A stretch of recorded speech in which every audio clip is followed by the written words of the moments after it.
Hello guys, in today's video we're going to talk about how to fix Discord mic not working on mobile problem. So the answer is easy, just go to the settings and then scroll down to the apps section and then go to the search and search Discord, and next go to the storage, and here you will find this clear cache option. Click on it. Now you can go check it if it worked, and if it didn't you can try to restart your phone or turn the Wi-Fi off and on, or the Bluetooth or the airplane mode. Also you can try to clear data, but be careful. If you clear data, all the Discord's data will be deleted.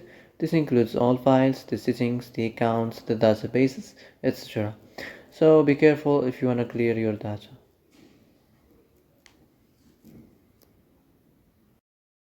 So that's it for today's video. I hope this is the answer you've been looking for. If you like this video, don't forget to like and subscribe, and see you in the next video.